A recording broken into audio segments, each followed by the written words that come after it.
What's good, y'all? We out here with the family. So let me show y'all where I'm at real quick. Shit pretty dope. It's a lagoon. It's 5 acres of water.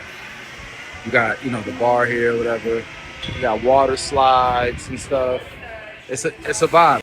But I wanted to make sure that I put out this report for y'all because we had crazy ass week, like a crazy week, one of the craziest weeks yet. But this week we got coming up, we gotta have a plan. You know what I'm saying? I'm about to bring this to the office, but I want to at least do the intro here so that I remember to do it.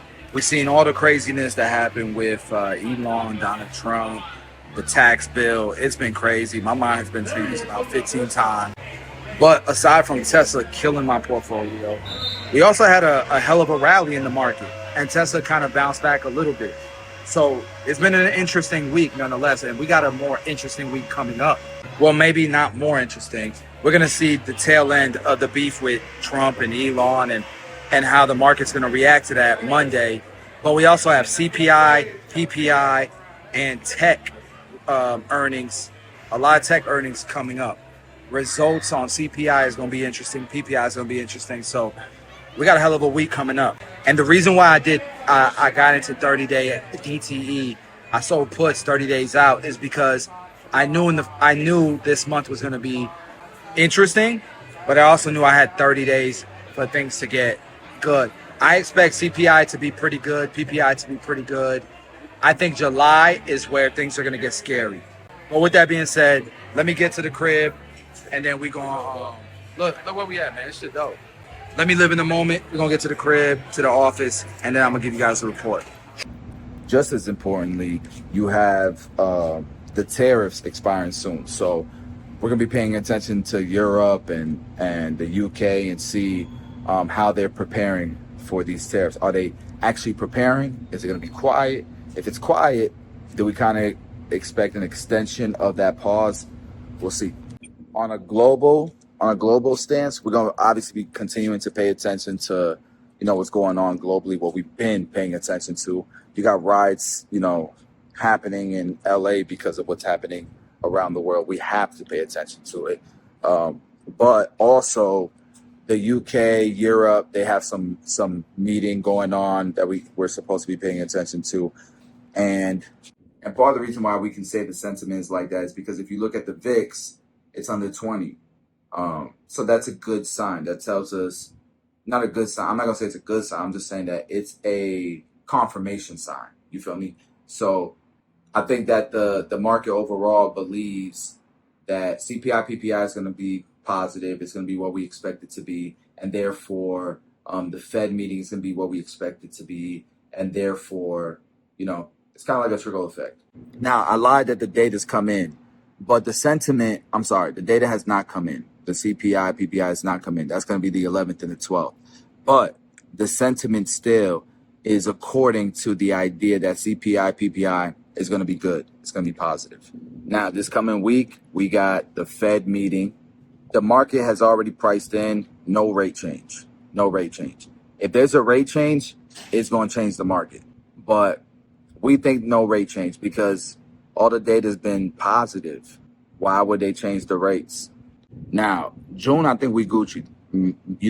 I said calls, but I sold puts, like 5 different positions, and those expired July 3rd. And I want that because July is scary. There's a lot going on in July. Some of these tariffs were extended to end in July. And, you got the Elon Trump thing going on. It's starting to kind of fizzle. They deleting tweets and shit. I don't know that people think that this shit is all planned and it's like some kind of an act. I don't know. People are human. I've seen this shit at so many levels. People will try to act like they too good to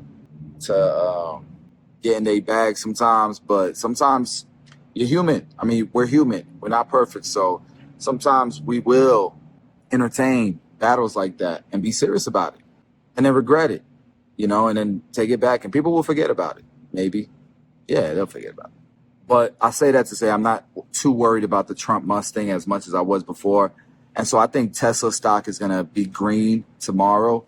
But the market overall will probably see a dip. What we've been seeing is a green market and Tesla tanking, right? The tech sector is going to continue to boom. I reacted to some videos recently where people are like, they just don't understand. They just don't get it. And these are people that I look up to. I do look up to it. And I learned so much. And they're going to make money regardless. They're just very disciplined with what they do. But they don't understand. NVIDIA, that shit to the moon. To the damn moon. This is a whole new world where we're starting to experience here. It's a whole new world. NVIDIA to the moon. TSMC to the moon. Unless China invades. And that's if it wasn't for that, bro, TSMC might be the most valuable company in the world if it wasn't for that. Well, it would definitely be Mag 7 if it ain't already. Maybe it is already. ASML. I don't understand why people ain't buying the shit out of that, man. Like, it's just, if you understand AI, bro, it is literally the internet, and it's the good part of the internet. It's not the bubble. But like I said, as far as the stock market is concerned, bro, record highs. It's below a 20 in the VIX. Right now, there's plenty of options plays that give you 2 to 3% returns at a 0.2 delta. Like, if you understand, if you have been studying, you've been a student, you see it, bro. At this point, you have to have seen it. Guys, we've been through a pandemic. We've been through a lot of shit, man. The recession before that, if you're a millennial, Tesla still kicking my ass, but it rebounded. You feel me? It rebounded. So the stock market's doing great. Futures are showing there's going to be, there's a little bit of a dip because we're awaiting a lot of data, but my expectations are we're good. We're Gucci. Like, it's going to continue to print. I'm a little worried about July, so I'm going to move accordingly, but my calls close July 3rd. You feel me? Now, I know I'm speaking from a way up there, a macro perspective. I know that's what I'm doing because I can feel the inflation. You go to the supermarket, you go to McDonald's, you do anything these days, everything feels more expensive. Everything. You're not tripping. Something's off here. It's part of it is how they calculate all of these numbers. Like, the data don't lie, but there's context that could misrepresent data. And I don't think this data speaks for the American people at the ground level. You know what I'm saying? Because I do well for myself. Don't get me wrong, but I come from nothing. And I'm surrounded with people that I'm trying to create a rising tide with. Shit ain't easy right now. You feel me? It's hard. But I'm constantly around an environment these days where, you know, people are they're too smart sometimes for their own good. You ever heard that saying? Too smart for your own good? Bro, I literally witness that all the time these days. So, like, Donald Trump and a lot of Republicans, they've been criticizing the Federal Reserve because they're not lowering interest rates. But what they see pretty much is, man, CPI is pretty good. Why would we make any moves, right? And so people are pricing in the stock market. What they're pricing in is maybe a quarter decrease in interest rates by the end of the year. But that's not substantial. That's one decrease planned for this year, where for most of this year, things are going to kind of hold stable until numbers report something different. But as of right now, shit, the economy's been good. So the government, they expect that to be good, to report well, and not really affect the stock market, not really affect the economy in a negative way. CPI is what it costs us to buy things, like the cost of living, right? And PPI is the cost that it is for a business who produces the products, who brings the products to the shelves, right? So what does it cost Nike to make a sneaker? You know what I mean? All right, guys, I'm home walking the pup, but I wanted to give you guys kind of like, you know, my report, but where y'all can understand it, man, where it's not just numbers, me reading to y'all. I'm just going to try to explain it. So look, CPI and PPI, they're coming up this week, the 11th and the 12th. All right, so I'm going to continue on this report here now that I'm home. So earnings and guidance, second quarter, there's not very much going on. A lot of smaller companies. So I think people are mostly going to look at sector specific guidance is what my report is telling me. We already know that the VIX is low. It's not like super low, but it's under 20. It's at 18, I believe. And aside from the UK politics and Europe, that whole thing, China just announced a stimulus. So usually in the US, when you see stimulus, you think there's a crisis going on, right? It's reactive most of the time. But China's different, right? And they, we do different forms of stimulus, but we don't label it as stimulus, right? Like there could be tax credits, things of that nature, right? Where China is, they're known for doing that quite often. It's not really something to be worried about as if it's a crisis. On the contrary, it'll probably boost our stock market because what you see is if they're doing a stimulus, what's it going to do to their economy? It's going to stimulate. It's a stimulus. It's going to stimulate it. Pause. You know what I mean? Like, so and if you have any exposure to China, so Apple, everybody make like these companies that make their stuff in China, that's a positive typically. And so you might see a little bit of a bump in the stock market. But holistically, the sentiment is that tomorrow the stock market will open red. But for the week, it seems like things are positive, right? What I have on my stock watch list is Apple, of course.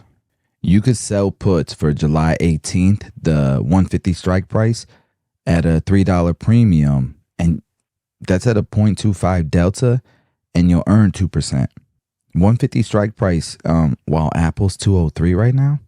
Double check this. But if that's real, man, that's on my watch list. If Microsoft is truly at, if you can do a 340 strike price for July 18th, $7 premium, 0.25 delta, 2.1 yield. You have Chevron that looks good at 175 for July 18th. You have Johnson & Johnson strike price at 165 for July 18th as well. That's a $4 premium and then 2.4% yield at a 0.2 delta. You have JP Morgan, you have Procter & Gamble. If you like any of these stocks, which I do long term, I think these companies ain't going nowhere in the next 3 to 5 years unless the fundamentals change. I mean, if these numbers are real, which I'm going to check tomorrow when the market opens, those are solid plays for me. Maybe not for you, but for me, this is not financial advice.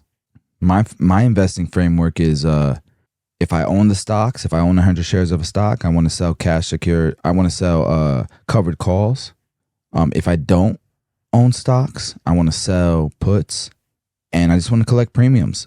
And what I usually, if I don't own any stocks, I'm just dollar cost averaging in the indexes. And I like VOO, I like QQQ, and I do that so I can, because long term the upside is definitely staying is being having exposure to the U.S. economy, to the market. But as I get these premiums, I also want to reinvest them. And if I get assigned, then I'm going to do covered calls, or I hold unless the fundamentals change. Then I got to take my L. But that's very rare. I want to maintain a 20 to 30% cash reserve. And I just want to make sure that if I'm going to sell puts on something, then it's a company that I really like. We're looking for IV trends. We're looking for Fed rate expectations. What are they doing? What's the Federal Reserve doing? We're looking at how a sector is trending. We're looking at the VIX. We're looking at market sentiment, the fear index, and we're managing our risk. And so I like to pay attention to culture. I like to pay attention to current events, to macroeconomics, to politics, to all this stuff, because it helps me in my business. It helps me in life. And it makes me feel like I understand what's going on in the world. And if I can do that, then I have better odds of moving appropriately, So that's my report for this week. It's going to be an interesting week, man. Looking forward to it. See you guys live every day. I'm live every day. And I'm just going to keep documenting what I'm already doing. You feel me? So I hope you guys are enjoying the content. Thanks for checking it out.